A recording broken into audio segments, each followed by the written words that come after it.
Hello, welcome to your high school bioscience elective, our first module. We're going to be focusing on pandemics. I'm sure you have a lot of questions about how this class is going to work in eSchool, so I'm hoping to answer some of those here. First of all, I'm Miss Goodrich. If you don't know me, I teach anatomy and physiology and AP Psych at Green Valley Ranch High School. Um, and I own that this course is for all people in all bioscience electives. And so it might not be exactly aligned to what you have been learning about in your bioscience elective this year, but it should be pretty relevant and pretty close. And just know that we are doing our best to make this the best class for you. We are going to be taking a medium dive into pandemics and focusing on those biological principles and concepts and really improving our writing skills. So the end goal of the next week and a half is to create a CER that identifies and defends the next steps that government officials should be taking against the current COVID-19 pandemic, and also creating a visual support that could be a video, PowerPoint slides, or a flyer that could be used to educate the citizens of Denver on the COVID-19 pandemic.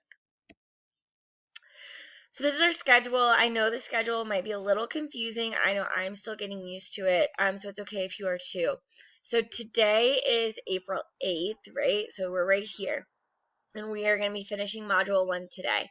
The mastery check that you get today is going to be due on Friday by 8 a.m. You'll also have office hours on Friday where you can connect with your regular teacher if you'd like. Tuesday of next week, we will have Module 2, and on Wednesday, we'll have some guided work time to finish up that CER and make that visual support. And then all of that is going to be due on Friday, April 17th at 8 a.m.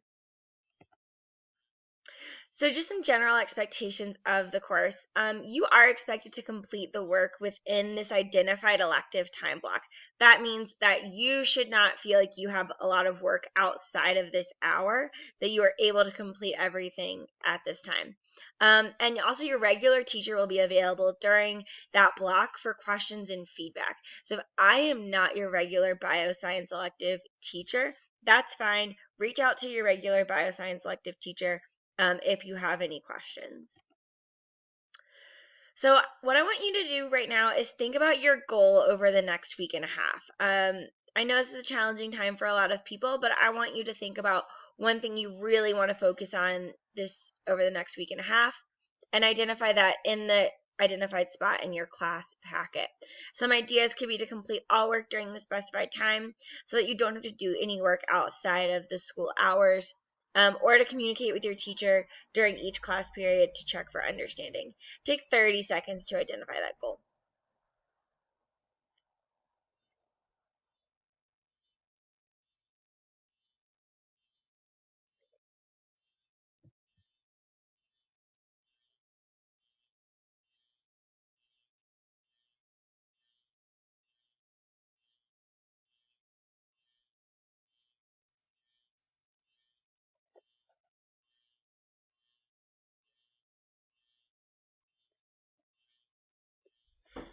All right, thank you.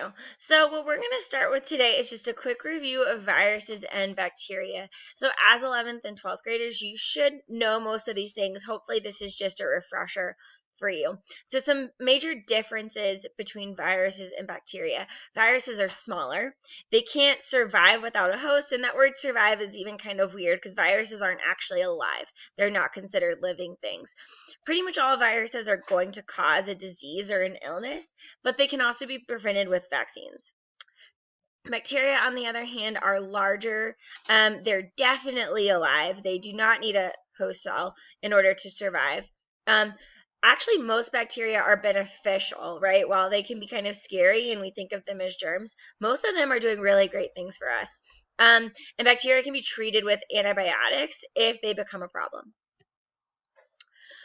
Some commonalities among both is that they are spread through contact with bodily fluids and touching. So viruses and bacteria are going to travel from person to person in pretty similar ways. They can be cleaned and removed with soap and water, and they have the potential to cause illness and infection. Make sure you're following along in your class packet to get all of the important information here. Feel free to pause the video at any point if you need to catch up on your note taking. So when a virus enters our body, we're really going to focus on viruses because we're learning more about the COVID-19 pandemic, and COVID-19 is a virus.